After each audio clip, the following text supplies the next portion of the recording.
بسم اللہ الرحمن الرحیم۔ شروع کرتا ہوں اللہ کے نام سے جو بے حد مہربان اور نہایت رحم والا ہے۔ میرے عزیز دوستوں اور ساتھیوں، السلام علیکم۔ اللہ تعالیٰ آپ سب کو بخیر و عافیت اور خوش و خرم رکھے۔ میرے عزیز دوستوں، میں ہوں عماد الدین، retired account officer of accountant general صوبہ خیبر پختونخوا۔ میں اپنی یوٹیوب چینل امپلائیز ہیلپر میں آنے پر آپ سب کو خوش آمدید کہتا ہوں۔ دوستو، ہماری آج کی اس ویڈیو کا عنوان ہے civil servant efficiency and disciplinary rule 2020۔ جیسا کہ آپ جانتے ہیں کہ اس سلسلے میں کابینہ سیکریٹریٹ اسٹیبلشمنٹ ڈویژن نے سرکاری ملازمین کی استعداد اور نظم و نسق قواعد 2020 END رول 2020 کے سلسلے میں 11 دسمبر 2020 کو باقاعدہ ایک نوٹیفیکیشن جاری کیا ہے، جس کی تفصیلات درج ذیل ہیں۔ یہ رولز مورخہ 11 دسمبر 2020 سے بذریعہ SRO 1330/1/2020 نافذ کیے گئے ہیں۔ یہ رولز END رولز 1973 کے متبادل ہیں اور اس کے آنے کے بعد END رول 1973 کو کینسل تصور کیا جائے گا۔ یہ رولز مورخہ 11 دسمبر 2020 سے نافذ العمل ہیں۔ یہ رولز تمام وفاقی اور صوبائی ملازمین پر لاگو ہیں۔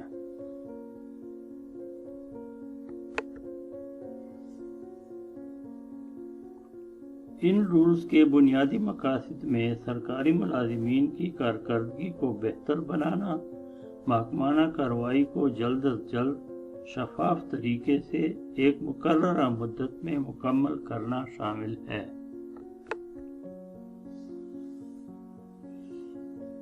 END رولز کے چیدہ خصوصیات درج ذیل ہیں۔ محکمانہ کارروائی کی جلدی تکمیل کے لیے ان رولز میں آتھرائزڈ آفیسر کے رول کو ختم کر دیا گیا ہے، یعنی کارروائی میں ایک سٹیپ کو کم کر دیا گیا ہے تاکہ سرکاری ملازمین کے خلاف محکمانہ کارروائی میں غیر ضروری تاخیر نہ ہو۔ اس طرح معمولی سزا کی کارروائی کو بھی صرف 2 مراحل میں مکمل کیا جائے گا اور نچلی سطح پر ہی یہ کارروائی پائے تکمیل کو پہنچے گی۔ محکمانہ کارروائی کی وجوہات: اگر کوئی سرکاری ملازم نکما ہو یا کام کرنے کی استعداد نہ رکھتا ہو۔ نمبر 2، یا وہ بد اخلاقی یا بدتمیزی کا قصوروار ٹھہرایا گیا ہو، یا وہ بدعنوان ہو، یا وہ خود یا اس کے فیملی ممبرز اپنی معلوم ذرائع آمدن سے زیادہ جائیداد کے مالک ہوں، یا اس کے رہن سہن کا طریقہ کار اس کے معلوم ذرائع آمدن سے موافقت نہ رکھتے ہوں، یا وہ خود یا دوسروں کے ساتھ مل کر تخریبی سرگرمیوں میں ملوث ہو، یا وہ سرکاری راز کسی غیر متعلقہ شخص پر افشا کرنے کا مرتکب ہوا ہو۔ پینلٹیز، سزائیں۔ ان رولز کے تحت 2 قسم کی سزائیں دی جا سکتی ہیں۔ نمبر 1، معمولی سزائیں یعنی مائنر پینلٹیز۔ نمبر 2، بڑی سزائیں میجر پینلٹیز۔ اگر افسر مجاز چاہے تو ان میں سے کوئی ایک سزا یا دونوں سزائیں بیک وقت دے سکتا ہے۔ معمولی سزائیں مائنر پینلٹیز: ملامت کرنا، سالانہ ترقی انکریمنٹ ایک خاص مدت کے لیے روکنا جو کہ 3 سال سے زیادہ نہ ہو، کم سکیل میں تنزلی ایک خاص وقت کے لیے جو کہ 3 سال سے زیادہ نہ ہو، پروموشن یعنی ترقی ایک خاص مدت کے لیے روکنا جو زیادہ سے زیادہ 3 سال ہو۔